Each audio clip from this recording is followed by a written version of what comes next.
formons un même corps, nous qui avons part au même pain. Et Jésus-Christ est la tête de ce corps, l'Église du Seigneur. Je suis le pain vivant descendu du ciel. Qui mange de ce pain vivra pour toujours. Et ce pain que je vous donne, c'est ma chair, livrée pour la vie du monde.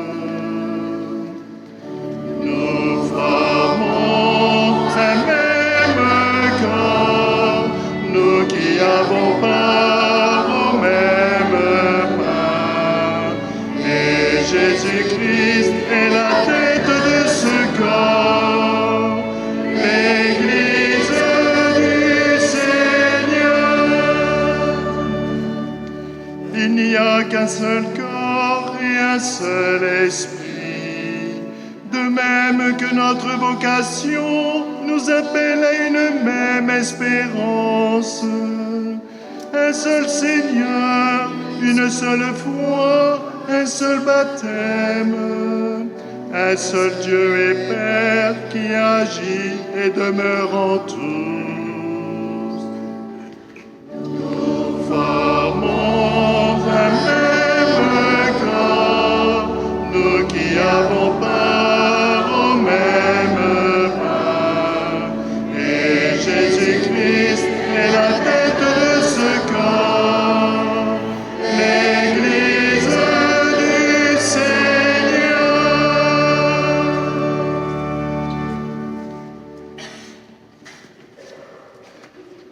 Bonjour et bienvenue à tous. Nous accueillons la famille de Monsieur Philippe Potier, inhumé cette semaine. Nous l'assurons de notre soutien et de notre prière.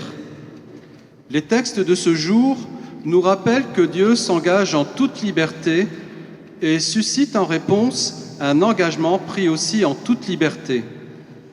Le langage de cet engagement est celui du service, de l'amour, du lien amoureux, dans un oui réciproque. Pourtant, le Christ prend le risque de n'être pas aimé. Ce qui lui importe, c'est l'adhésion profonde de notre foi. Croire en lui, c'est engager toute notre existence parce qu'on est sûr de lui. Au nom du Père, du Fils et du Saint-Esprit, la grâce de notre Seigneur Jésus-Christ, l'amour de Dieu le Père et la communion de l'Esprit Saint soient toujours avec vous.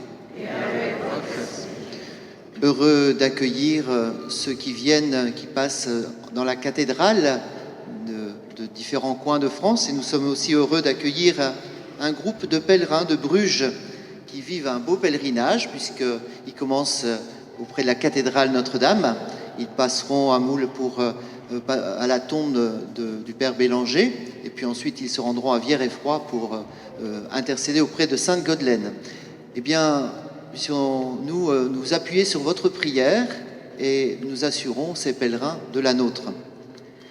J'espère que le temps des vacances se passe bien et j'espère qu'un jour nous retrouverons nos servants d'hôtel. Pour l'instant, ils ont un peu disparu. Entrons dans la célébration de l'Eucharistie en accueillant l'amour de Dieu, en accueillant sa tendresse pour chacun et reconnaissons humblement que nous sommes pécheurs, que nous avons besoin de sa miséricorde. Seigneur, à qui irions-nous ? Tu révèles à chacun les paroles de la vie éternelle. Prends pitié de nous.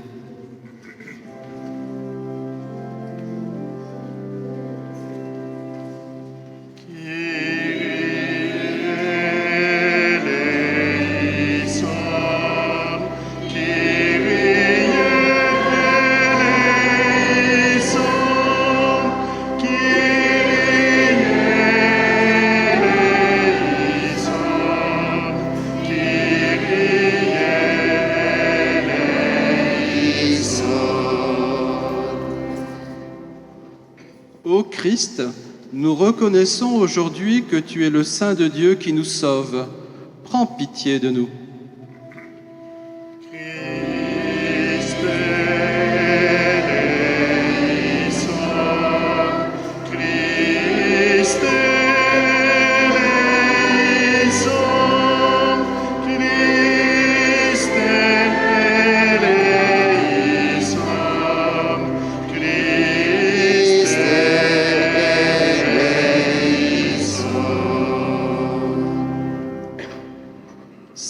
Jésus, tu promets à l'homme la vie éternelle. Prends pitié de nous.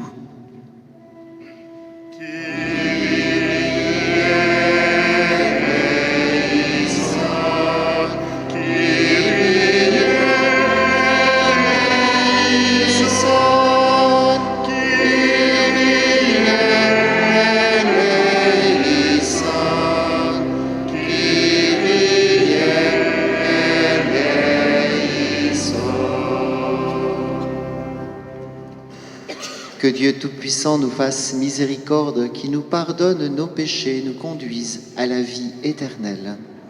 Chantons la gloire de Dieu.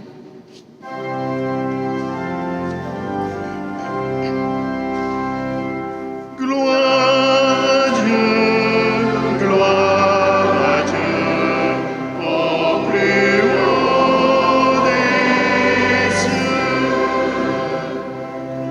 Paix sur la terre, aux hommes qu'il aime, nous te louons, nous te bénissons, nous t'adorons, nous te glorifions, nous te rendons grâce pour ton immense gloire, Seigneur Dieu, roi du ciel, Dieu le Père Tout-Puissant. Gloire à Dieu, gloire à Dieu, au plus haut des cieux. Seigneur, Fils unique, Jésus-Christ, Seigneur Dieu, agneau de Dieu, le Fils du Père, toi qui enlèves le péché du monde, prends pitié de nous. Toi qui enlèves le péché du monde, reçois notre prière. Toi qui es assis à la droite du Père, prends pitié de nous. Gloire à Dieu, gloire à Dieu, au plus haut des cieux. Car toi seul est saint, toi seul est Seigneur, toi seul est le Très-Haut, Jésus-Christ, avec le Saint-Esprit, dans la gloire de Dieu le Père. Amen.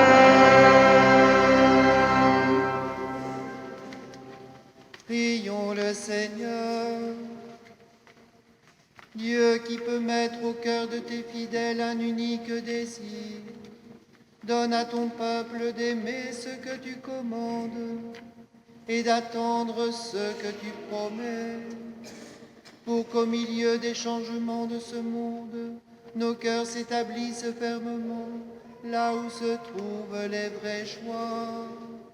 Par Jésus-Christ, ton Fils, notre Seigneur et notre Dieu, qui vit et règne avec toi en l'unité du Saint-Esprit, maintenant et pour les siècles des siècles. Amen.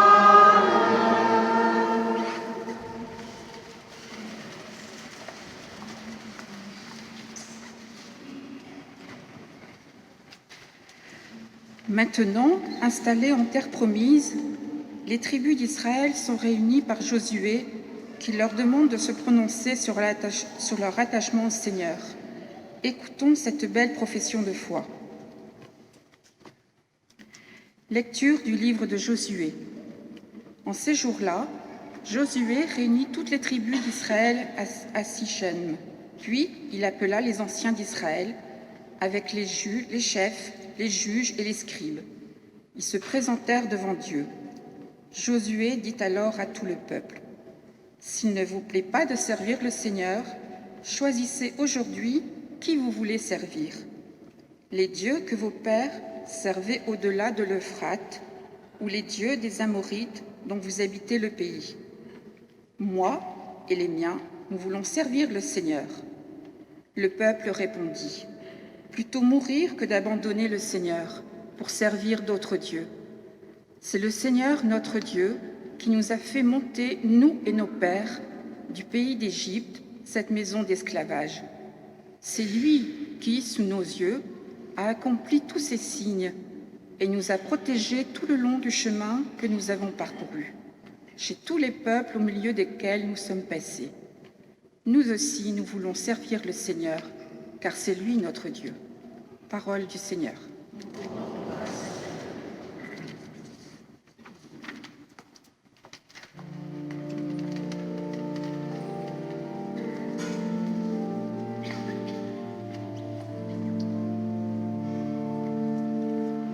Goûtez et voyez comme est bon le Seigneur. Je bénirai le Seigneur en tout temps, sa louange sans cesse à mes lèvres. Je me glorifierai dans le Seigneur, que les pauvres m'entendent et soient en fête. Goûtez et voyez comme est bon le Seigneur. Le Seigneur regarde les justes, il écoute attentif à leurs cris. Le Seigneur affronte les méchants pour effacer de la terre leur mémoire. Goûtez et voyez comme est bon le Seigneur. Malheur sur malheur pour les justes, mais le Seigneur chaque fois le délivre. Il veille sur chacun de ses os, pas un ne sera brisé. Goûtez et voyez comme est bon le Seigneur. Le mal tuera les méchants, ils seront châtiés d'avoir haï le juste. Le Seigneur rachètera ses serviteurs, pas de châtiment pour qui trouve en lui son refuge. Goûtez et voyez comme est bon le Seigneur.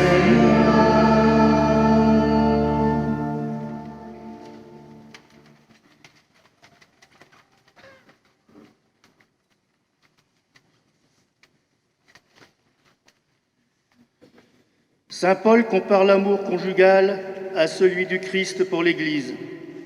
C'est le même mystère, dit-il. Lecture de la lettre de Saint Paul apôtre aux Éphésiens. Frères, par respect pour le Christ, soyez soumis les uns aux autres. Les femmes à leur mari comme au Seigneur Jésus. Car pour la femme, le mari est la tête, tout comme pour l'Église, le Christ est la tête, lui qui est le sauveur de son corps. Eh bien, puisque l'Église se soumet au Christ, qu'il en soit toujours de même pour les femmes à l'égard de leur mari. Vous, les hommes, aimez votre femme à l'exemple du Christ. Il a aimé l'Église. Il s'est livré lui-même pour elle, afin de la rendre sainte en la purifiant par le bain de l'eau baptismale, accompagné d'une parole. Il voulait se la présenter à lui-même, cette Église, resplendissante, sans tache, ni ride, ni rien de tel. Il la voulait sainte et immaculée. C'est donc de la même façon que les maris doivent aimer leurs femmes comme leur propre corps. Celui qui aime sa femme s'aime soi-même. Jamais personne n'a méprisé son propre corps. Au contraire, on le nourrit, on en prend soin. C'est ce que fait le Christ pour l'Église, parce que nous sommes les membres de son corps. comme dit l'Écriture, à cause de cela, l'homme quittera son père et sa mère, il s'attachera à sa femme, et tous deux ne feront plus qu'un. Ce mystère est grand.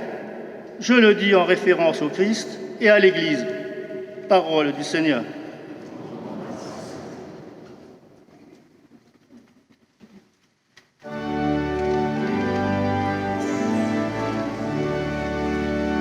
Alléluia, Alléluia, Alléluia, Alléluia, Alléluia, Alléluia, Alléluia, Alléluia. Tes paroles, Seigneur, sont esprit et elles sont vie. Tu as les paroles de la vie éternelle. Alléluia, Alléluia, Alléluia, Alléluia, Alléluia, Alléluia, Alléluia, Alléluia. Le Seigneur soit avec vous et avec votre esprit. Évangile de Jésus-Christ selon saint Jean.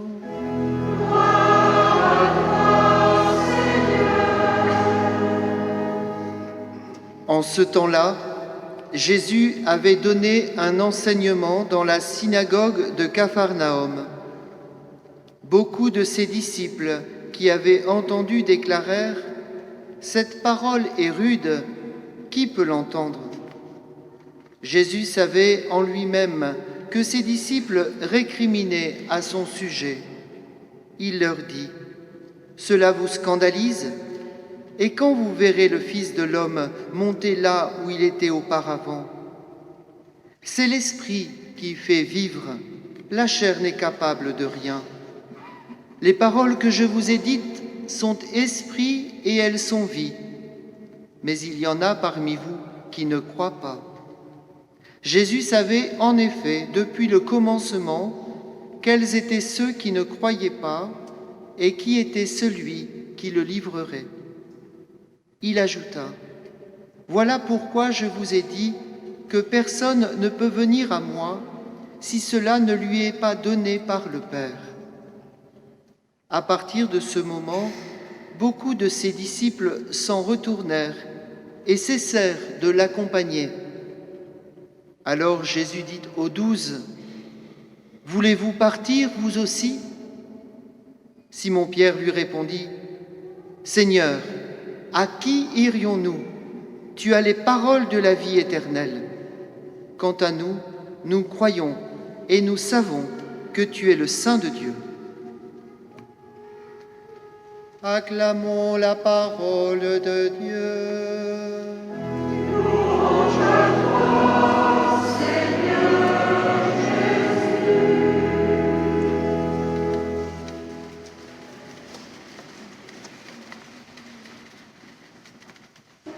À qui irions-nous, Seigneur, tu as les paroles de la vie éternelle.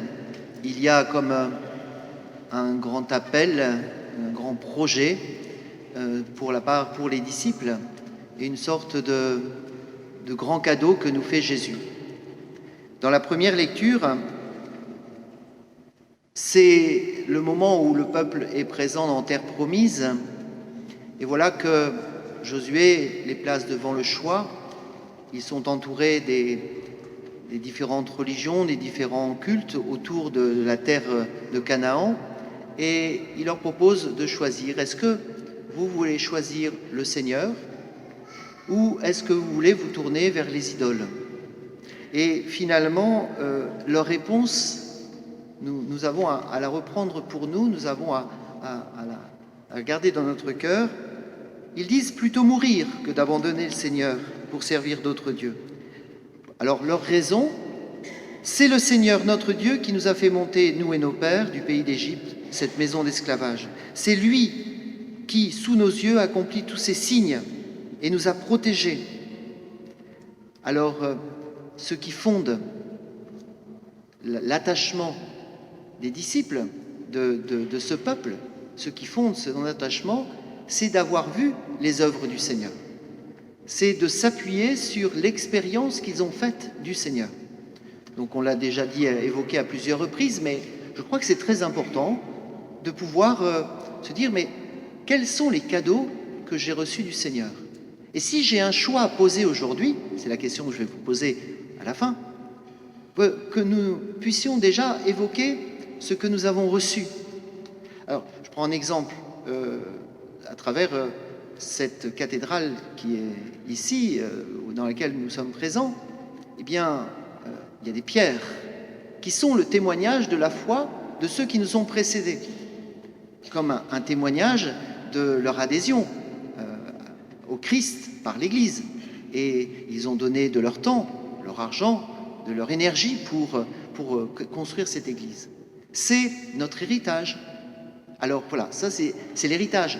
Mais l'héritage, ces pierres, elles sont comme une invitation pour les pierres vivantes que nous sommes, pour nous dire, et toi, comment vas-tu te situer? Alors, regardons ce qui est notre héritage.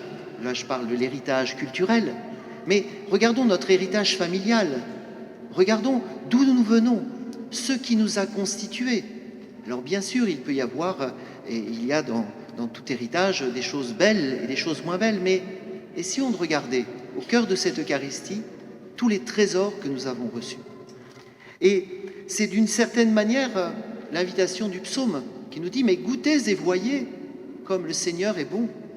Le Seigneur regarde les justes, il écoute attentif à leurs cris. » Je pense, quand on visite la cathédrale, je crois que je l'ai déjà dit une fois, mais je le redis, il y a 2 mois, quelqu'un me faisait écho d'un miracle, en tout cas d'un signe extraordinaire qui s'est passé, puisque au moment où la personne venait prier à Saint-Ercambode, à l'hôpital, d'une manière inexpliquée, l'enfant pour lequel on priait était guéri. Pour dire qu'il y a encore aujourd'hui, et les intentions à Notre-Dame des Miracles en sont parfois le signe. Merci Notre-Dame pour telle et telle chose. On m'a confié récemment une jeune femme qui désire attendre un enfant et qui a confié cette intention à Notre-Dame des Miracles. Eh bien, continuons de demander comme le dit le psaume, « Goûtez et voyez comme le Seigneur est bon ». Demandons pour obtenir du Seigneur ce qu'il pourra nous donner. Ayons cette foi simple, mais le Seigneur agit toujours. Et je voulais signaler ce petit exemple pour dire, mais oui, il agit dans nos vies. Alors, on pourrait prendre l'épître de Saint Paul pour manifester que finalement, il est grand ce mystère. Le mystère de l'amour de Dieu pour nous. Il s'est uni à sa communauté, à l'Église, il est descendu, il est venu sur la terre, il a pris chair et il a donné sa vie pour nous. Il est grand ce mystère de ce Dieu qui s'approche de nous, malgré nos limites, malgré nos faiblesses. Alors bien sûr, ce texte, il peut nous paraître le texte de Saint Paul en parlant de la soumission.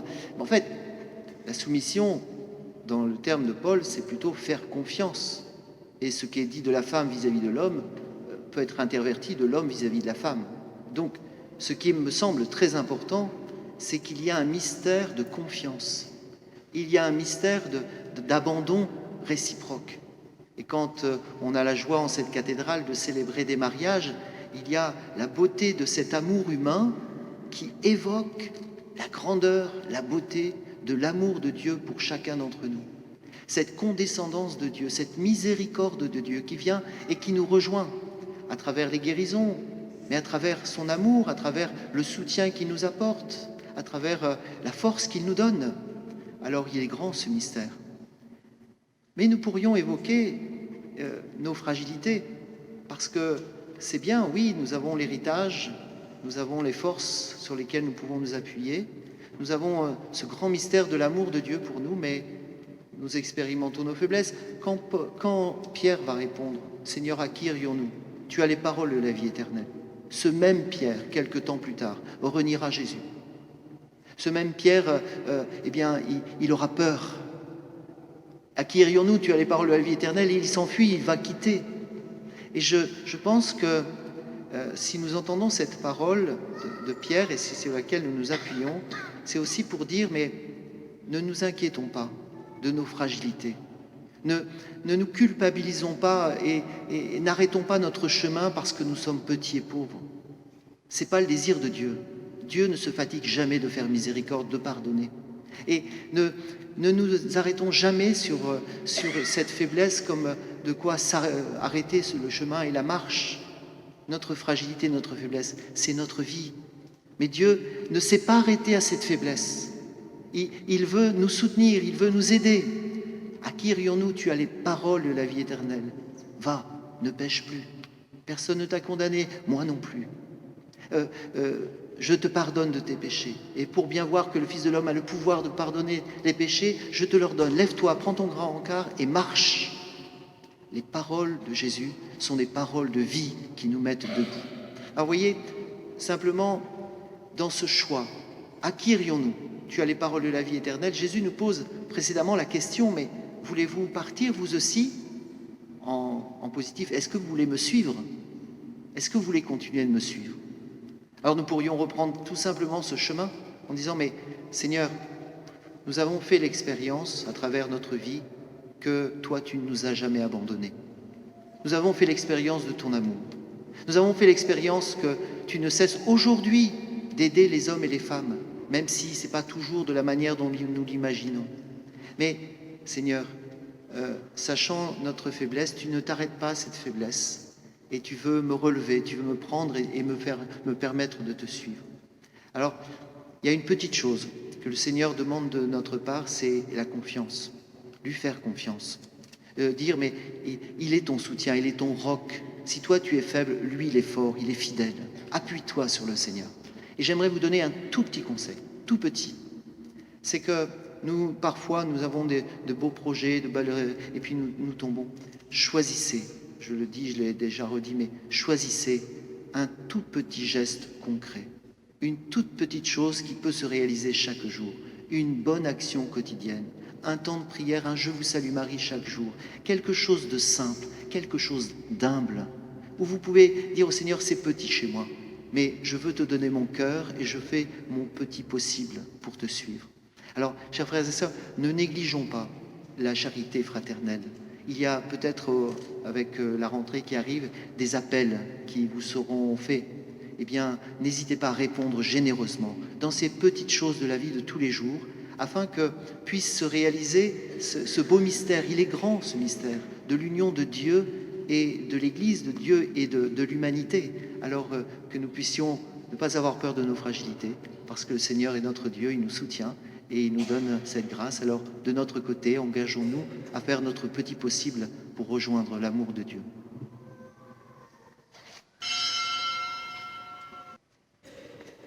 Ensemble, proclamons notre foi.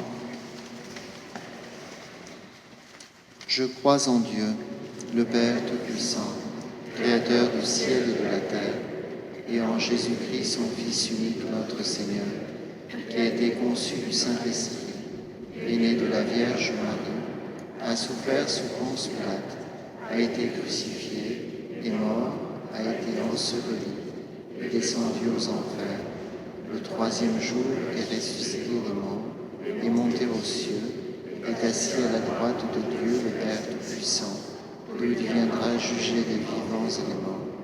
Je crois en l'Esprit Saint, à la Sainte Église catholique, à la communion des saints, à la rémission des péchés, à la résurrection de la chair, à la vie éternelle. Amen. Et ensemble, présentons au Seigneur toutes nos intentions de prière. Seigneur, aide l'Église, ton épouse, à faire grandir ton royaume en ce monde et à annoncer fidèlement ta parole. Nous te prions, Seigneur.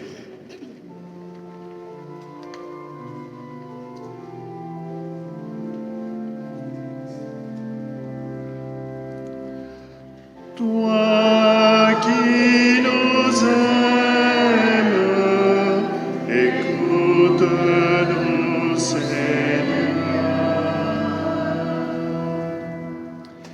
Seigneur, donne le courage au peuple qui se reconnaissent fils d'Abraham de faire tomber les barrières qui les séparent les uns des autres. Nous te prions, Seigneur. Toi qui nous aimes, écoute-nous, Seigneur. Seigneur, guide et soutiens les époux chrétiens à être les signes de ton amour pour l'Église. Bénis ceux qui vivent avec un amour trahi. Donne-leur le désir de continuer à espérer et à aller vers un amour où chaque être se donne totalement à l'autre, dans la durée, comme le Christ qui se donne toujours à son Église, à son peuple dans l'Eucharistie. Nous te prions, Seigneur. Toi qui nous aimes, écoute-nous, Seigneur. Seigneur, aide chacune de nous à pouvoir bénir la vie qu'il reçoit de toi et à pouvoir se réjouir de toutes les bonnes choses qui ont lieu dans son entourage. Nous te prions, Seigneur. Toi qui nous aimes, écoute-nous, Seigneur.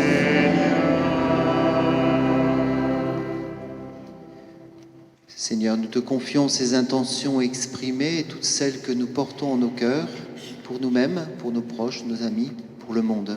Toi qui vis pour les siècles des siècles. Prions le Seigneur.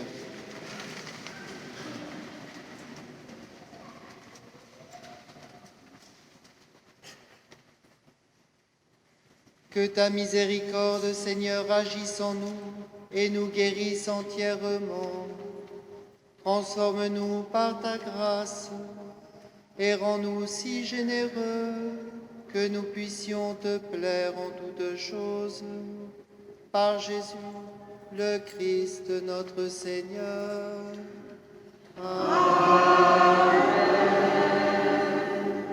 Le Seigneur nous invite à accueillir son amour sans cesse et nous attacher à lui. Et je vous invite vraiment à choisir votre petit possible de cette semaine. Une bonne action, un temps de prière, mais non pas de manière théorique, mais de manière très pratique, très concrète. Le Seigneur soit avec vous. Et avec votre esprit. Et que Dieu Tout-Puissant vous bénisse, le Père, le Fils et le Saint-Esprit. Amen. Allez dans la paix du Christ. Nous rendons gloire.